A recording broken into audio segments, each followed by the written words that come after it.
Hello, you're welcome to this news hour on Équinoxe Television, live from our headquarters in Cameroon's economic capital, Douala.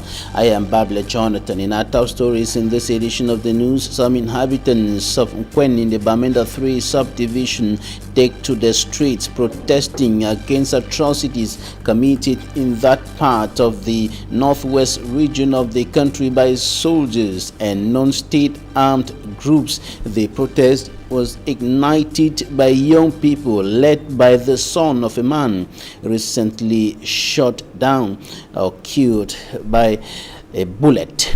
And out of the country, tensions erupt between Chad and the Central African Republic, and the Central African Republic's Minister of Communication and the Media says his country decries the killings of citizens of the Central African Republic and Chad, and adds that his government is ready to work with the government of Chad to restore peace.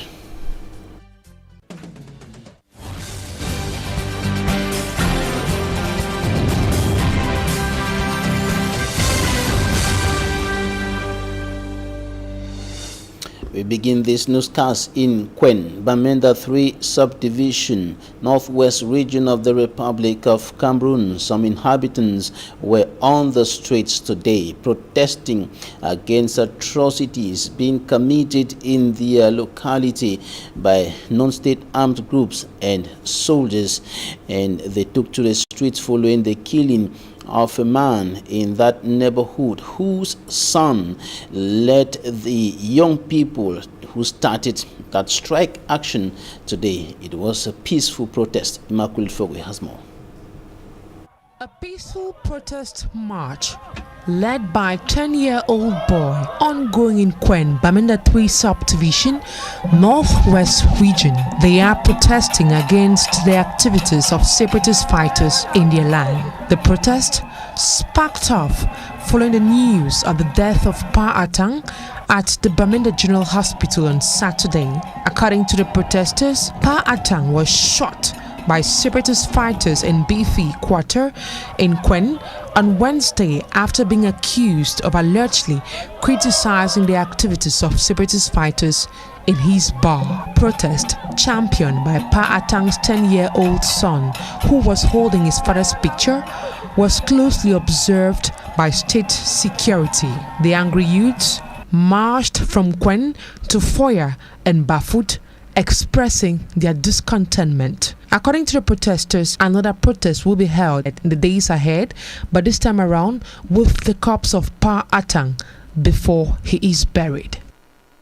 Close to 6 years ago, precisely in 2016, the national chairman of the Social Democratic Front, SD political party, John Fundi, called on the population to stop paying tollgate fees at Matazem in the northwest region of the country because of the deplorable state of that road. And 6 years down memory lane, the road has remained in that bad state and has worsened in the past few months. And Nijon Fundi thinks that, or says it is unacceptable, that road leading to the capital of the northwest region of the country should be in that state, which has become a nightmare to commuters. He spoke to the Inside. Bamenda to Babaju, which is walking distance. When we were young, we used to trek across to Babaju Market to buy bonbons to come sell in Santa. Today, it's easier for people to leave Santa by on foot to Babaju and come back than going by cars. And it's on the heels of this that we had to call on people not to pay the toll gate at Santa. And thank God that the governor of the Northwest saw with us and also supported what we did, and the toll gates takings in Santa were stopped. Otherwise, you cannot leave Yaoundé coming to Bamenda, sometimes either with a corpse or with a sick person. You come and sleep again in Babaju. Or you leave Bamenda, you are coming to Yaoundé here, or going to Douala or anywhere in the southwest or wherever. just from Santa, you come again, sleep in Babaju. This showed the mismanagement of the toll gates. The SDF's idea, the toll gates was a program of the SDF, which we called that roads should be built, toll gates put. The monies collected from the toll gates should be used in maintaining the roads. But instead they use these monies, people have embezzled, it's gone in different directions. The insecurities might have contributed. They might have contributed, which is true, they contributed. But if they had finished the road when it was scheduled, the insecurities couldn't have met it. Because when they were almost finishing the road, they stopped it halfway and got the money to finish the Kribi deep sea port. And because of that, the insecurities heightened and things degenerated up to where we are now. But if the monies were used for the purposes for which they were bent, I think we'll not be going through the nightmare we're going through now. Still on the country's road networks, Ni John Fundi, chairman of the Social Democratic Front, decries failed promises made by the President of the Republic, Paul Biya, concerning the ring road in the northwest region of the country. Take a listen to him.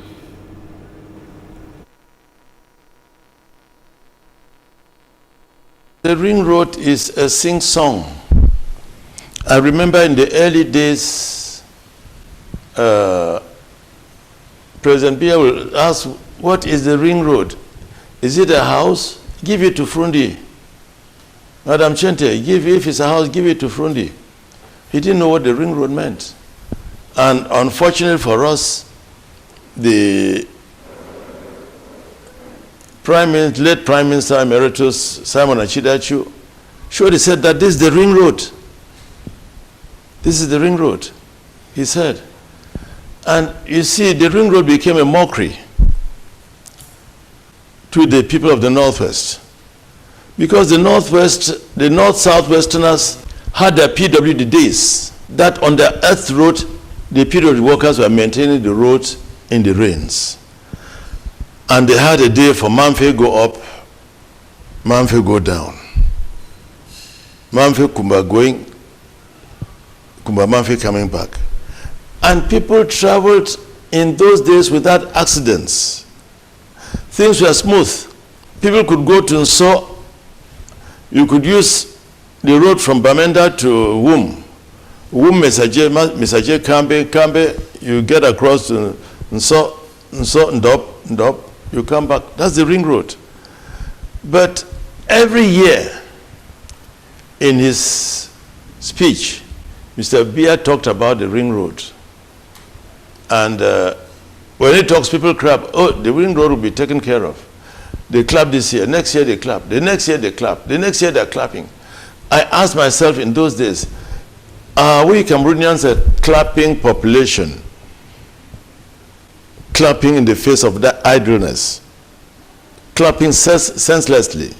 Not clapping for things that are real. In the southwest regional chief town, Boya, there are still several roads that are in a deplorable state, and the traditional ruler of Butingi village, Chief David Ewume, attributes that situation to poor construction and absence of drainage patterns in that part of the town of Boya, and the situation is worsened by heavy downpour with the coming of the rainy season. Larry Jato reports. The sloping nature of the town of Boya, the coming of the wet season, and the construction of some streets without making provisions for drainage patterns has encouraged runoff to erode even the tar. Call on the authorities to, that be, they should assist us, maybe even doing the drainage system. For the meantime, it will be worse if we don't sit up. And the Bitingi Boba Bunakanda Boya town stretch of road is one of the many paying the price for poor construction. It is Monday, the 31st day of May 2021, and Chief David Ewume Mukosa, the traditional ruler of Bitingi village, has mobilized his subjects to contribute their own quota. Today, we are taking up a very important exercise. That's the mending of the potholes. The stretch of road from the stadium to Bunakanda. Today we have concentrated in between Butingi and Buteva. They have carried out their own contributions, which is only limited at the level of manual work, but that is not enough. We are trying to appeal on the authorities, especially the Boya Council, to assist us with a bulldozer, because today we have done just manual work. We need a bulldozer that can help us to create some gutter so that the little gravel that we have spread on the road may last and will save us for some time. Some of the bigger names in Cameroon comes from here. The only message I have for our PM, former PM, is that we are crying and asking him to come to our rescue. Let him come and help us. This road is very important to the community of this village. Let him come and help us so that we can have a good road that can leave checkpoint to Boya town. And as the rains get intense, it is the wish of these Butingi villagers in Boya subdivision to see that this road is given the expected attention. In neighboring Limbe, in the southwest region of the Republic of Cameroon, a heavy downpour accompanied by winds has provoked destruction on administrative and private homes in the town of Limbe, and also on some some sections of the roads in the town of Limbe, hindering circulation. And the governor of the southwest region, Edmond KAMGUIA, was there to examine the destruction caused by the heavy downpour and winds in the town of Limbe today. Now take a listen to the governor of the southwest region, Edmond KAMGUIA. Wind this day blow off the roof of the SEO's office and many other buildings in town. So we came to assess the situation and we gave instruction to regional delegate in charge of constructions to evaluate the situation, to make an estimate if we can repair the roof, or if it is to go for another building. You know that this is a colonial building. Most of the parts of the building are already rotten beside the sea because of the corrosion. So there are many aspects of this building to examine. And in town, we agree with the mayor that he go around and see how to remove the trees that fall on the road. It is a natural disaster. It is not what you may think. But while waiting, we will relocate the services in a building here around. So the public should be reassured that they will not suffer, they will not lack the services to be delivered by the SEO's office. And the heavy rain that hit the country's economic capital, Douala, today equally caused some destruction in some parts of the town, notably around the Cameroon Water Utilities Company, Cam Water, in the Kumasi neighborhood, where a tree fell from within the premises of the Cameroon Water Utilities Company, destroying parts of the fence of that institution and blocking the road, hindering circulation all around that area. And that destruction was provoked by the heavy downpour and the storm that accompanied it in Cameroon's economic capital, Douala, today. Now, the first ever budgetary session of the Littoral Region has gone underway in the town of Douala without a convenient site for the assembly. The session is holding at the town hall in the Aqua And of course, the main issue on the table is to vote the first ever budget for the Littoral Region. For me, Armstrong Sander has more. The first ever ordinary session of the Littoral Regional Assembly opened at the Salle des Fêtes in Akwa Douala, away from their main building in the Bonajo neighborhood of the city.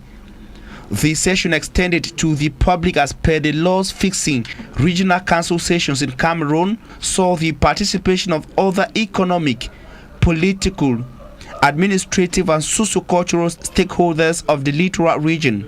Declaring the session open, the Littoral Regional Assembly's Executive President Banlok Polycarp said deliberations will be centered on scrutinizing, voting and the adoption of the region's first ever budget. Reaffirming trust in the 90 delegates of the region, Banlok Polycarp said the dynamism of the Littoral Region, the economic strength and the strategic position of the region will be their guiding principle in deliberations. I call on all of us to positively engage for the development of our region. This is part of our mandate and part of our responsibility. After assuring the general public of the Littoral Region that the doors of the sessions are open for any positive contribution, President Banlok Polycarp paid homage to some of the delegates who died even before their first ever session of the Regional Assembly. They include His Majesty Dika Shah David of the House of Chiefs of the Littoral Region and Mokoko Soso Victor, delegates from the Vuri Division. Sitting for the central government, the governor of the Littoral Region, Samuel Jodone Ivahad Dubois, said the holding of the first ever session marks the beginning of field work for the council and also a proof of practical will on the part of the government of Cameroon. The session that opens today demonstrates the vision that the government has for the operational phase of the regional council. It signifies the effective start of activities. He says deliberations should remain within the spirit designed by President Paul Biya. At the beginning of the mandate of greater opportunities, the President has opted for the implementation of tough measures to enable local councils and regional authorities to effectively harness democracy, development and the fight against poverty at the local levels. The 90-man Littoral Regional Assembly will be on session for 3 days to vote its first ever budget. The first ever practical budgetary session of the Regional Assembly comes 6 months after an elective session on December the 22nd, 2020.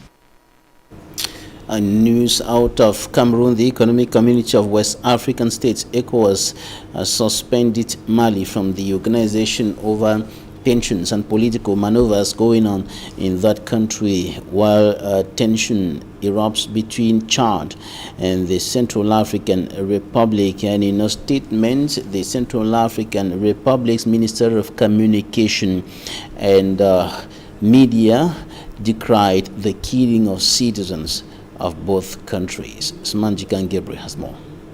A time when the Constitutional Council has declared Colonel Assimi Goïta as the transitional president of Mali, the Economic Community of West African States, ECOWAS, in an extraordinary summit that took place Sunday in Ghana, has suspended Mali from the organization, saying a civilian prime minister must be appointed and the country should form an inclusive transitional government. During the extraordinary meeting, the members of ECOWAS also asked Mali's led military government to organize an election latest in February 2022 after an 18-month transitional period.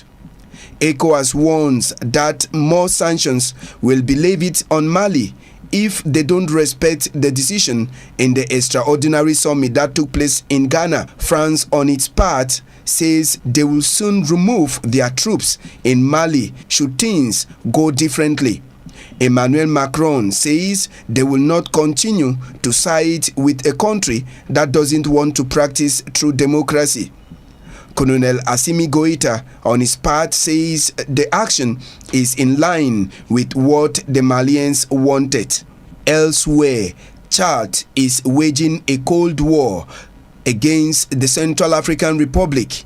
This comes after some troops of Chad were assassinated by alleged forces from the Central African Republic. According to a media release from the Minister of Foreign Affairs, African Integration and Chadian based out of the country, the Central African Republic forces attacked on Sunday, May 30, a post at Suru in Chad's territory, which is not far from the Central African Republic's border with Chad. The assassins, who were well armed, killed a Chadian soldier, wounded 5, while 5 were kidnapped. The 5 were later killed in Central African Republic. Chad has condemned this latest attack, but they are still expecting a response from the Central African Republic. And in a statement from the Central African Republic, the country's Minister of Communication and Media decries the killing of citizens and citizens of both countries. He says the government of the Central African Republic is ready to work with the Chadian government in view of restoring and consolidating peace between the two nations and the Central African sub-region, according to the press statement signed by the Central African Republic's Communication Minister Ange Maxime Kasabi. Delegation of government authorities from his country is expected in Jamina in the days ahead. That's it for the first part of this newscast. Talking Point is up next.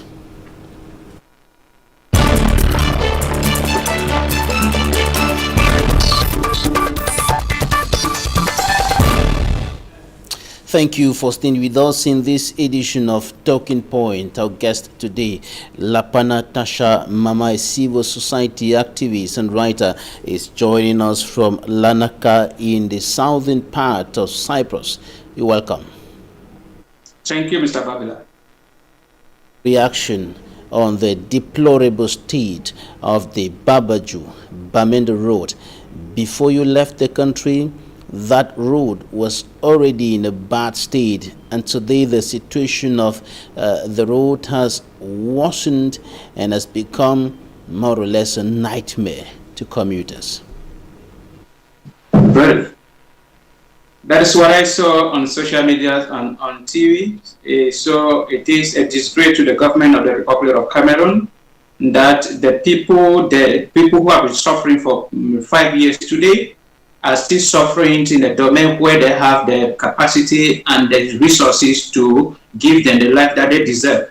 A country like Cameroon in the 21st century do not have to suffer such. And then I condemn the negligence on the part of the government concerning the people of Bamenda, because when you look at it, it is a disgrace to us Cameroonians that at this point in time we are still suffering, and a road is a main problem in Cameroon. And in our saying, in popular opinion, they usually say that where road passes, development follow. Because when you look at that route, you will have all the evidence to say that there is no development in Bamenda. And the security situation is what government is presenting as the reason for the deplorable state of that road.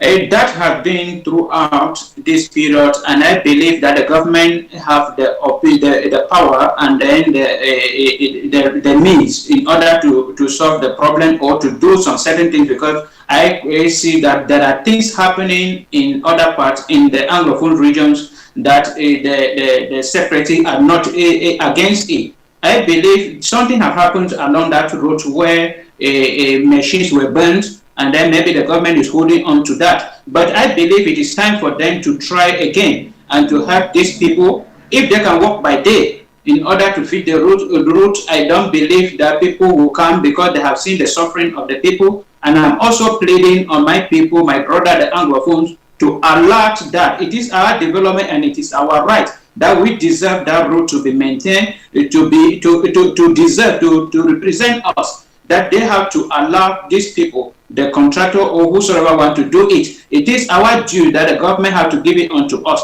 and that is the way we have to take it. Whatsoever they are giving to us, it is not like a dash, or it is not like a bribe from the Republic of Cameroon, but it is our duty. It is the taxpayer money that they will use on the road.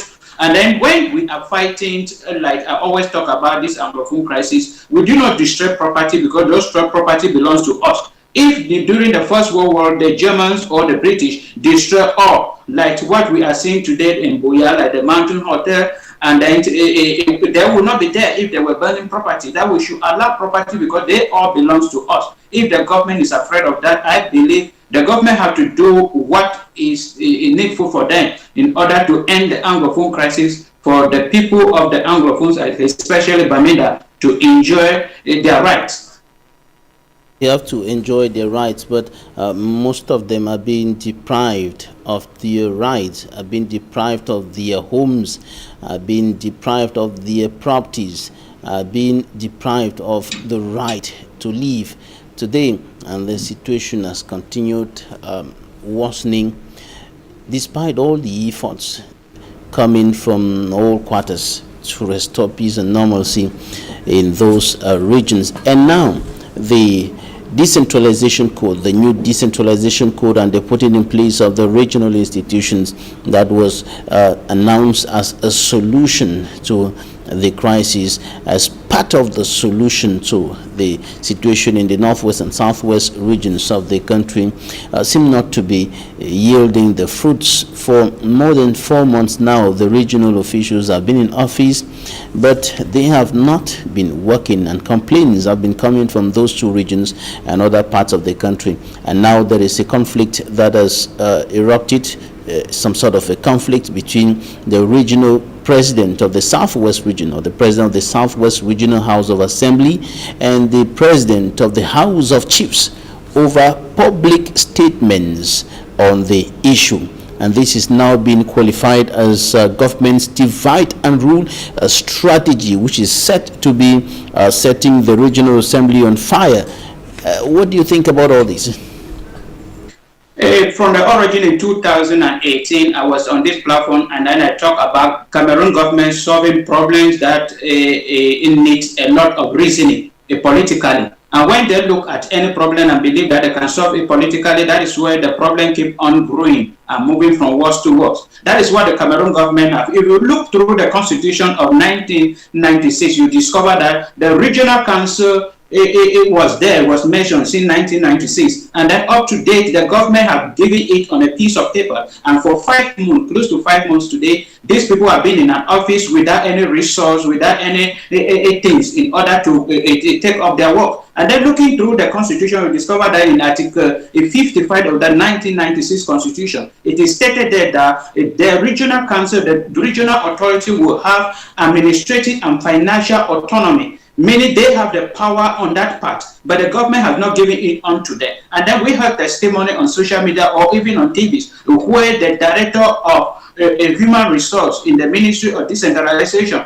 they talk about a government minister being reluctant to transfer power to the regional. So what happens in the Southwest region is obviously what all the other regions are passing through. And I am appreciating Chief Aten for what he did, because you cannot sit in an office, you are wasting time, wasting the resources, moving every day to an office without doing anything. He said he has been given an office well equipped, but no resources in order to start his job. He has been given a job to do, something to do, but he has not been given the opportunity to do it. How are you going? Because at the end of the 5 years term of office, he will be called upon, will be accused by the people, by his own people, that he has not done what he was there to do for them. And then he is there, nothing is happening, and all other regional councils, the councillor or executive are sitting quiet because they are used to the system of the CBDN. And then that is what is killing the council. And I am looking up to that the president of the Southwest Regional Council that came up to warn his vice president for speaking out is a corrupt member. And those kind of people, we Cameroonians do not need them. Because you cannot stand up for when you have been in an office as a leader for 5 years and reading through the constitution, you will know that it is your right to have the authority or power over these particular things, over resources, financial and administrative. And then you have to manage your economy, you have to manage the health system, you have to manage education. And then nothing has been given unto you. You remain quiet as a leader. And when your vice president maybe is bored of such circumstances, has not been used to such circumstances, you stand against him. That we Cameroonians, we Anglophone have to look through and understand the operation of the system of the government of President Boya, because it is using the rule and divide method. You come to a house, divide a brother against his own brother, and then you people start fighting within two people, and then they are using. In times to come, you will hear that in 5 months' time, billions were used by the regional council, in which nothing was given to them, because they are already used to the system. And it is time that if you people are out there to solve the Anglophone problem, you have to deny such issue. Don't be manipulated upon. Whatsoever has not been given to you, ask for it, because it is your right. Why do you qualify the attitude of the Southwest Regional Assembly President as an act of corruption or a corrupt attitude regarding the restrictions that he is imposing with regard to communication, on issues happening as far as the regional institutions are concerned? Yes, I am accusing and talking about him in that way, in the sense that that is the system we are used in. We are used to such system of the government that things will happen, they will come today and say we have to do this, and then they will start and end. And then people are there as executive, turning around and enjoying with the system, and at the end. So that is what I am saying, that he has been there. You cannot be in an office for 5 months doing nothing. You get up in the morning, go there. That is wasted of resources. Even yourself, you are wasted, because you are not doing anything to benefit the people who elected you into that office. So you stay quiet. What is the agreement? He has not come up to say this is the agreement I'm having with the government, that the resources, the power will be transferred to us on this particular date. That has not been done. But you just say keep quiet without giving any point forward. That is where I'm saying that it is an attitude, it is a corrupt attitude from him.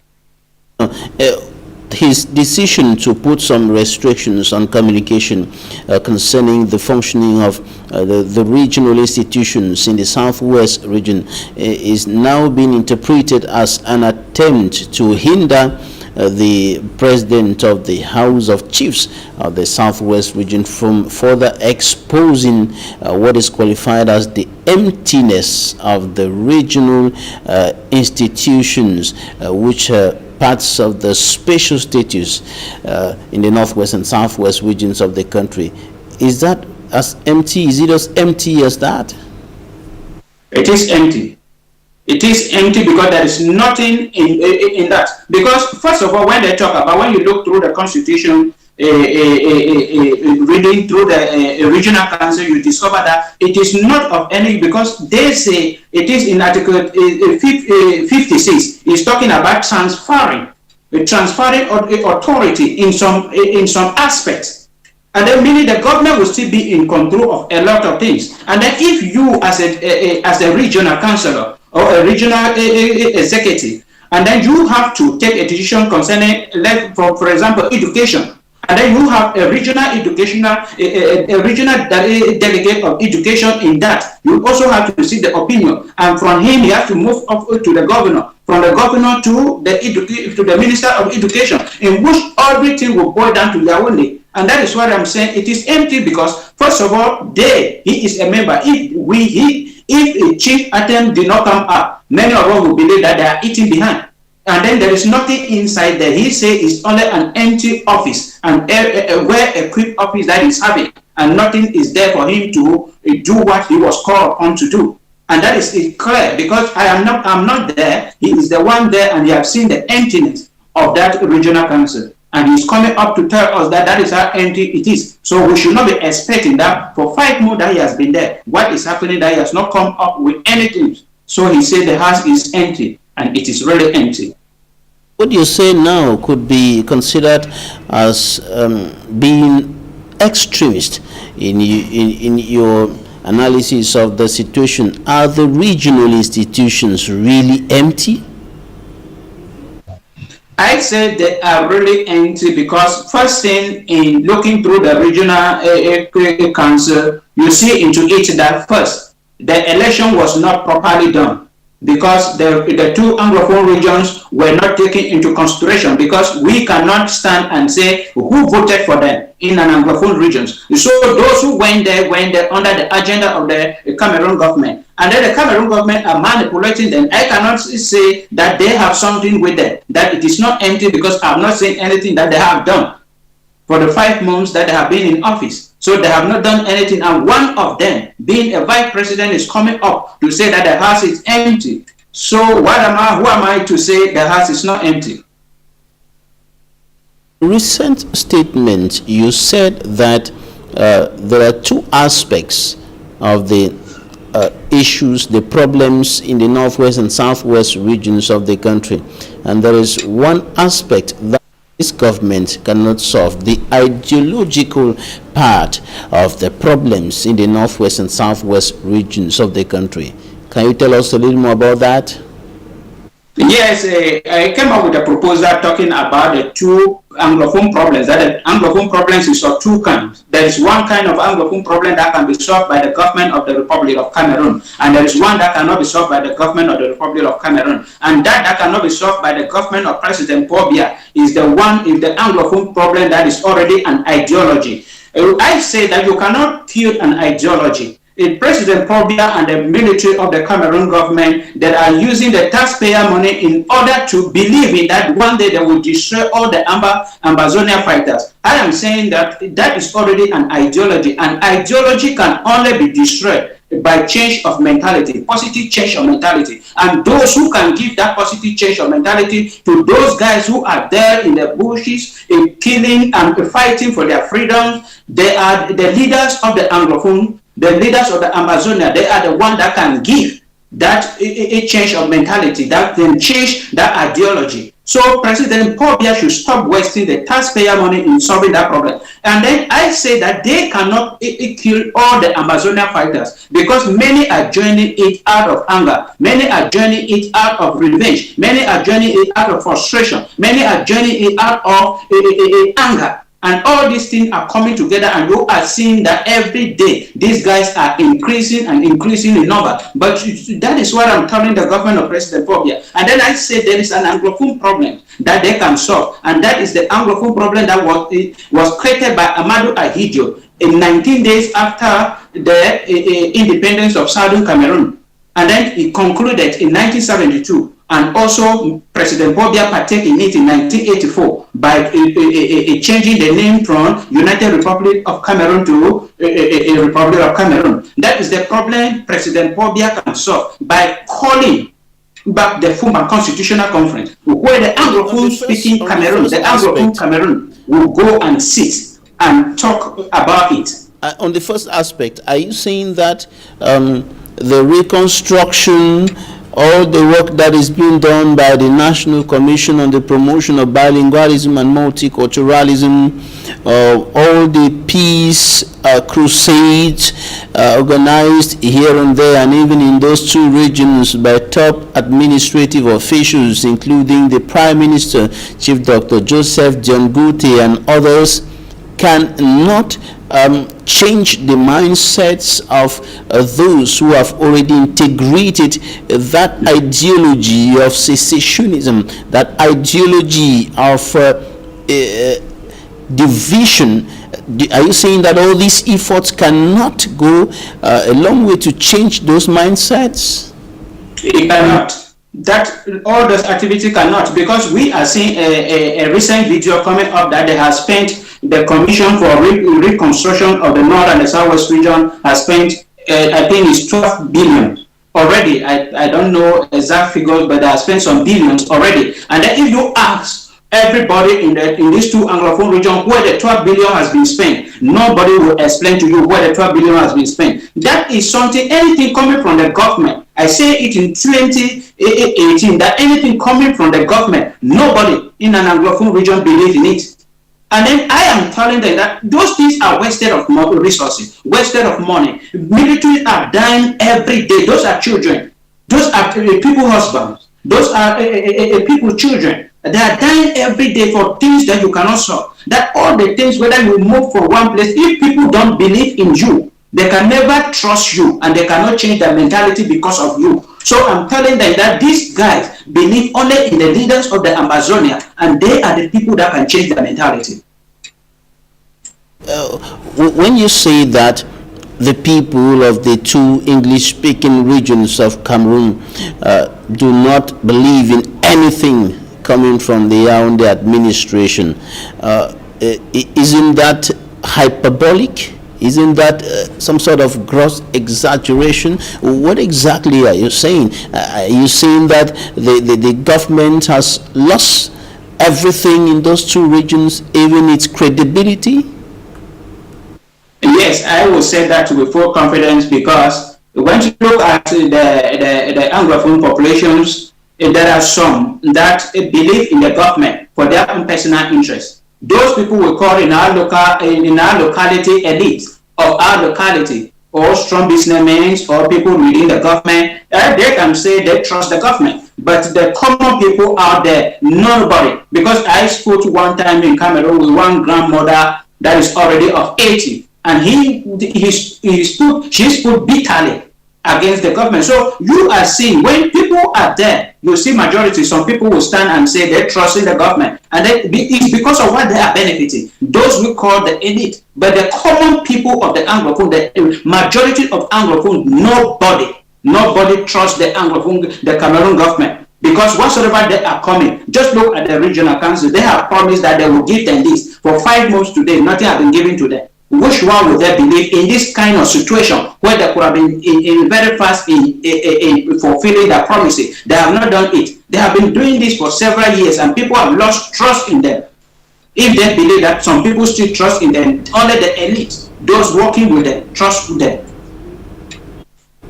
Now, on the second aspect, you talked about reorganizing the Fumban Constitutional Conference. What exactly are you referring to when you called on the government of the Republic of Cameroon to do a reorganization of the Fumban Constitutional Conference? Okay, when I talk about the government of the President Paul Biya reorganizing the Fumban Constitutional Conference, I am saying President Paul Biya has been the leader of Cameroon for 38 years, and he has done something to the Cameroonian people. And at the tail end now, things are going in a way that if he is not careful, he will not leave any legacy to the Cameroonian people. But I came up with it so that President Paul Biya should reorganize the Fumban Constitutional Conference as a legacy in order to solve. When you look at the Anglophone crisis, the origin of the Anglophone crisis, it started with Amadou Ahidjo dissolving the federal system of government. If Biya can reorganize the Fumban Constitutional Conference so that the Anglophone population will go sit and look through the Bamenda Conference, the decisions that were taken during the Bamenda Conference, and then change and amend some issue there, and then the Francophone Cameroon look through whatsoever they will have, and then they comes together,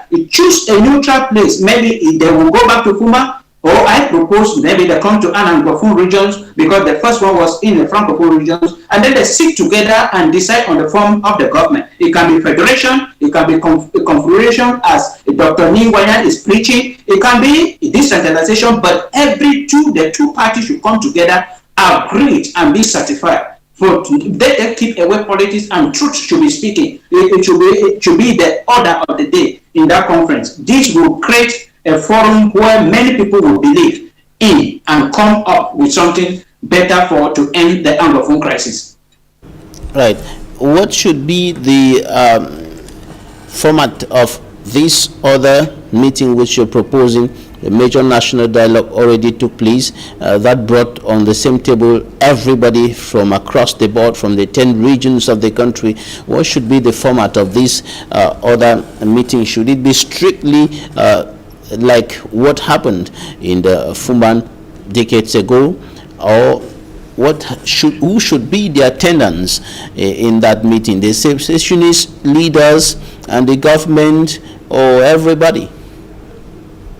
I would say everybody. The major national dialogue that took place in Yaoundé, I do not consider it because it was an invitation. It was a party invited by the government of the Republic of Cameroon. He invited those he trusted, those he believed in. Because I was expecting to see people like Ayub Tabe Seseko inside there, because those are the foundation and the pillar of the Amazonia. Those are the people with the original ideas of the separation. They were supposed to be there. So what I'm talking about, the Fumba Constitutional Conference, is for everybody to be there. Meaning the leaders of the separation of the Amazonia should be there. Trustworthy Cameroonian Anglophones should be there. And then everybody should come together and sit. Representatives, not the kind of representative we are having in the National Assembly where they are just sitting and looking places, but trustworthy Cameroonians should sit to come together. But the leaders of the Amazonia, all of them, whether being abroad, being in prison, wherever they are, should come for the conference. They sit together and decide how the form of government will look like. Yes, if you were to be part of that meeting, what would you suggest as far as the form of the state is concerned?